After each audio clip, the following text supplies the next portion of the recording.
Se las prometía muy felices la Guardia Pretoriana de Pedro Sánchez, que activaba el último resorte jurídico al exmagistrado Baltasar Garzón, nada menos que para presentar la querella en nombre de Delcy Rodríguez para neutralizar a Aldama. Resulta que Víctor de Aldama, el empresario más temido por los corruptos de este país, comparecía horas después en su segunda declaración ante el juez Ismael Moreno y me cuentan que, aportando como siempre novedades que han satisfecho los indicios o que han apuntalado los indicios que la Fiscalía Anticorrupción dio por buenos y que el juez Ismael Moreno va acotando gracias al trabajo de la Unidad Central Operativa, que ya conecta en esa caja B del Partido Socialista varias causas. Pues sí, y ahora es cuando comprendemos por qué se pusieron tan nerviosos en Venezuela y por qué Delcy Rodríguez dijo que iba a presentar acciones legales contra Aldama. Porque a lo mejor se olía, o a lo mejor es que alguien le facilitó la información de que Aldama iba a tener que volver a declarar a la Audiencia Nacional e iba a aportar nuevos datos para acreditar esa presunta financiación ilegal del Partido Socialista. Claro, como la causa sigue bajo secreto de sumario, no ha trascendido absolutamente ningún detalle de lo que ha declarado en sede judicial, pero nosotros, que sí que accedemos a parte de la información que le ha contado al magistrado, somos conscientes de la validez que tienen todos esos datos por dos motivos. Para empezar, porque si el famoso sobre hubiera sido un simple papelito, como en su día dijeron varios ministros del gobierno, pues la causa nunca hubiera seguido adelante. Y en segundo lugar, porque lo que ha hecho Aldama esta semana ha sido seguir dando datos, seguir aportando un contexto de ese sobre que, según él, sirvió, entre otras cuestiones, para financiar al Partido Socialista, también la candidatura de Pedro Sánchez dentro de la Internacional Socialista, pero la información que ha dado son datos verificables, es decir, no datos que una persona, en este caso un juez o la Fiscalía Anticorrupción, se tenga que creer porque sí, por palabra de Aldama, sino son datos que se van a poder cotejar y verificar, por ejemplo, con comisiones rogatorias, y eso carga de mucha más validez ese testimonio de Aldama. Un testimonio de Aldama que además llega de la mano de una situación geoestratégica internacionalmente muy relevante, perjudicial para el Partido Socialista, el sanchismo y para el mentor del sanchismo, como es José Luis Rodríguez Zapatero, que es esa tutela de Estados Unidos de la administración americana sobre la heredera del dictador Nicolás Maduro, sobre la presidenta interina actualmente, que es Delcy Rodríguez. Y esto conecta muy bien con el asunto de las cloacas, que también tiene tentáculos derivados a la caja B o la presunta caja B del Partido Socialista. Todo empieza con esas pesquisas de una agencia de inteligencia que descubre en el móvil de Rodolfo Reyes, el principal accionista de Plus Ultra, datos relevantes para proceder en España contra el expresidente del gobierno Zapatero por esa red de blanqueo internacional que puso en solfa a las fiscalías anticorrupción suiza y francesa. Activó de nuevo el resorte en la Fiscalía Anticorrupción española y esto ya era difícil de neutralizar con las herramientas habituales o tradicionales que pretendían poner en marcha los socialistas españoles. Entre ellos, no solo las cloacas, sino esos 61 periodistas que están dispuestos desde la opinión sincronizada a validar todo lo que le cuenten como versión oficial o institucional.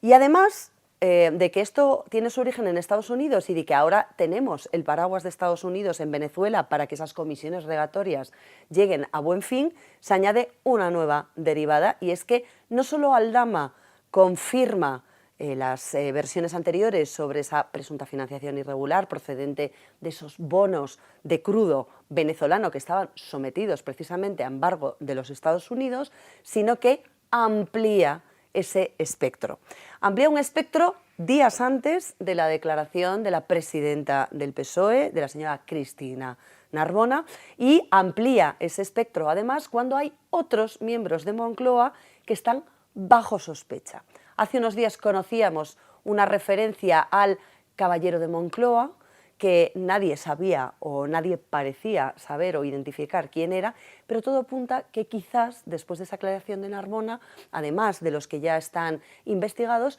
quizás Antonio Hernando tenga que comparecer en sede judicial para dar explicaciones. Bueno, es que cada vez hay más miembros del Gobierno, personas que rodean a Pedro Sánchez en el Partido Socialista, que si no es por una trama es por otra. Y al final, María, una de las conclusiones, no sé si estarás conmigo, es que todas las redes de corrupción, aunque aparentemente cada una tiene vida propia, la realidad es que están todas interconectadas. Mira, una de las cosas que hemos publicado esta semana ha sido precisamente que, lógicamente, Zapatero ha intentado de manera insistente y además usando unos argumentos muy llamativos, ¿no? El hecho de parar las inspecciones que les está llevando a cabo la agencia tributaria, no solo a él, en calidad de expresidente del Gobierno, sino también a su mujer, a sus hijas y a todo el entramado de sociedades que usaba Julito, su presunto testaferro, para camuflar esas comisiones ilegales y luego vestirlo, bueno, pues de lo que decía Zapatero, ¿no? Que eran informes o asesorías verbales.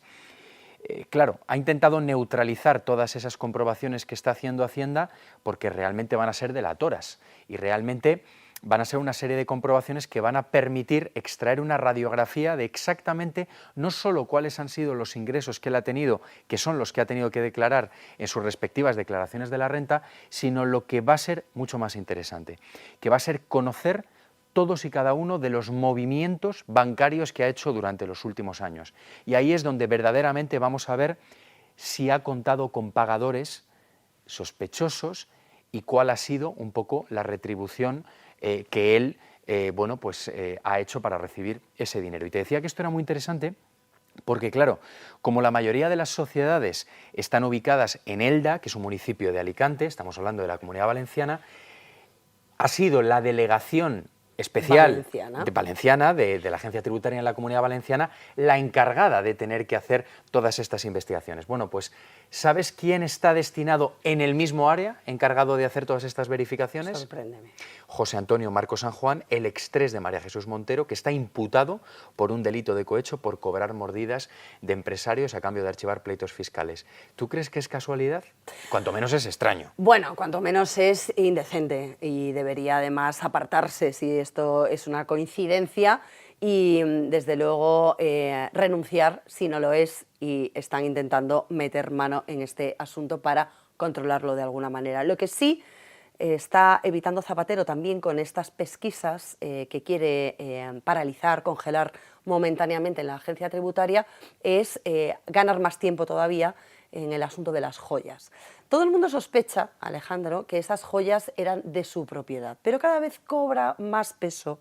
la tesis para los investigadores de que esas joyas no eran de su propiedad, sino que podía estar actuando como custodio o guardián, presuntamente, de la propiedad de otras personas, de terceros que las habrían depositado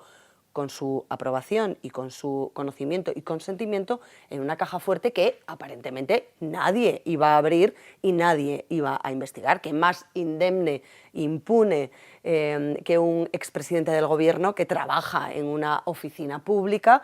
para actuar en pro de la paz mundial y de los intereses de España, que ahora parece que no eran tales, sino los suyos propios.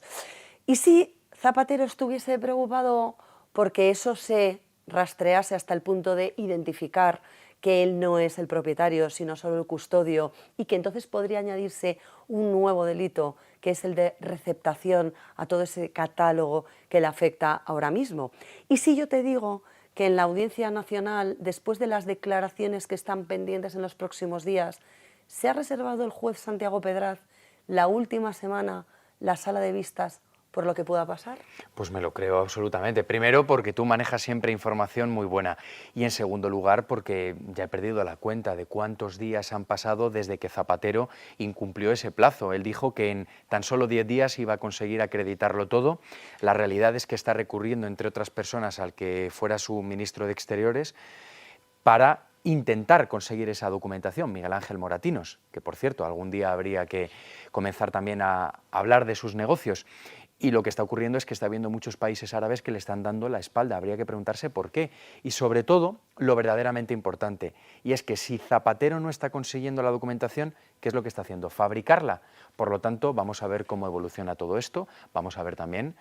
qué es lo que le acaba pasando al hermano de Sánchez. Los elementos que nosotros tenemos es que va a recibir una sentencia condenatoria, pero vamos a ver qué es lo que va a pasar y, sobre todo, la gran pregunta, ¿cuántos escándalos más conoceremos del Gobierno antes de irnos de vacaciones este verano?